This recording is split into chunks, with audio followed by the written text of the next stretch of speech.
বিক্ষোভের চাপে pay scale নিয়ে চূড়ান্ত ঘোষণা দিলেন প্রধান উপদেষ্টা। রবিবার গ্যাজেট জারির নির্দেশ।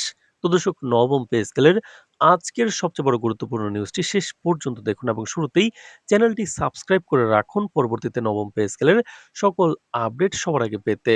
তো দর্শক, দেশের সরকারি কর্মচারী দীর্ঘদিন ধরে বেতন কাঠামোর পুনর্মূল্যায়ন এবং পে স্কেল সংশোধনের দাবিতে আন্দোলন শুরু হয়েছিল, তা অবশেষে চূড়ান্ত সিদ্ধান্তের দিকে এগোচ্ছে।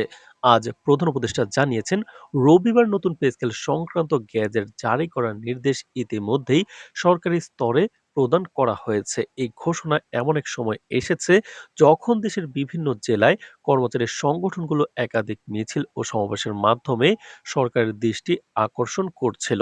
আজ ভোকা মিছিল হয়েছে প্রধান উপদেষ্টার যমুনা ভবনের চত্বরে। তো দর্শক, প্রধান উপদেষ্টা তার বক্তব্যে আরো বলেন আজকে যে আমরা কর্মচারীদের দীর্ঘদিনের চাহিদাকে উপেক্ষা করতে পারি না। ন্যায্য বেতন নিশ্চিত করা আমাদের নীতিগত দায়িত্ব। রবিবারের মধ্যে গেজেট জারি হবে যাতে কর্মচারীরা নতুন বেতন কাঠামো অনুযায়ী সুবিধা গ্রহণ করতে পারেন। আমরা চাই সমস্ত পদক্ষেপ শান্তিপূর্ণ ও স্বচ্ছভাবে সম্পন্ন হোক। চূড়ান্ত ঘোষণায় উল্লেখযোগ্য দুটি পরিবর্তন এসেছে। প্রথমত, সরকারি কর্মচারীদের গ্রেডে উল্লেখযোগ্য বৃদ্ধি করা হয়েছে। দ্বিতীয়ত, প্রতি বছরে বেতন পুনর্মূল্যায়ন এখন 20% হারে কার্যকর হবে, যা আগের তুলনায় অনেক বেশি। সরকারি অর্থনীতি বিশ্লেষকরা বলছেন, এই পদক্ষেপ কর্মচারীদের আর্থিক নিরাপত্তা নিশ্চিত করবে এবং তাদের কর্মক্ষমতা ও মনোবল উভয়কেই বাড়াবে। তো দর্শক, ভিডিওটির এই মুহূর্ত পর্যন্ত যারা দেখছেন চ্যানেলটি সাবস্ক্রাইব করে রাখুন পরবর্তীতে নবম পে স্কেলের সকল আপডেট সবার আগে পেতে। তো দর্শক, অন্যদিকে কর্মচারী সংগঠনগুলো ইতিমধ্যেই এই সিদ্ধান্তকে স্বাগত জানিয়েছে। তারা আন্দোলন স্থগিত রাখার আহ্বান জানিয়েছে এবং সবাইকে শান্তিপূর্ণভাবে নতুন পে স্কেল কার্যকর হওয়া পর্যন্ত ধৈর্য ধরার প্রতি অনুরোধ করেছে।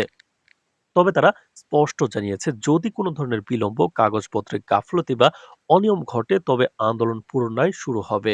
কর্মচারীরা আশাবাদী যে নতুন পে স্কেল বাস্তবায়নের সঙ্গে সঙ্গে তাদের জীবনের মান উন্নয়ন হবে এবং তারা দীর্ঘদিনের নিরাশা দূর করতে সক্ষম হবেন।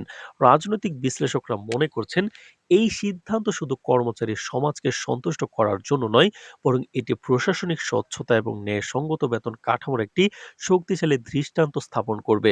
দীর্ঘ আন্দোলনের পর সরকারি পদক্ষেপ কর্মচারীদের প্রতি তাদের দেশের প্রশাসনের প্রতিশ্রুতির প্রতিফলন এবং ভবিষ্যতের জন্য কোনো দাবির ক্ষেত্রে সরকারের নীতি প্রণয়নে একটি মানদণ্ড তৈরি করবে।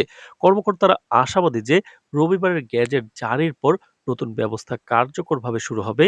এই পদক্ষেপকে সমালোচকরা ইতিবাচকভাবে গ্রহণ করছেন, কারণ এটি শুধুমাত্র কর্মচারীর ন্যায়সঙ্গত বেতন নিশ্চিত করবে না, বরং সরকারের জনপ্রিয়তা বৃদ্ধি এবং সামাজিক স্থিতিশীলতা বজায় রাখতে সহায়ক হবে।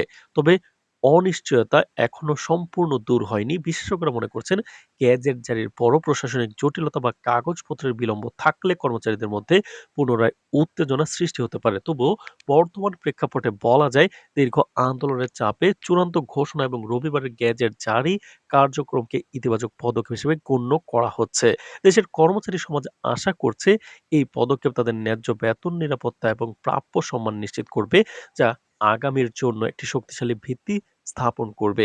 তো দর্শক, ভিডিওটির এই মুহূর্ত পর্যন্ত যারা দেখছেন চ্যানেলটি সাবস্ক্রাইব করে রাখুন। তো নবম পে স্কেলের সকল গুরুত্বপূর্ণ আপডেট সমূহ সবার আগে পেতে আজ এ পর্যন্তই। ধন্যবাদ।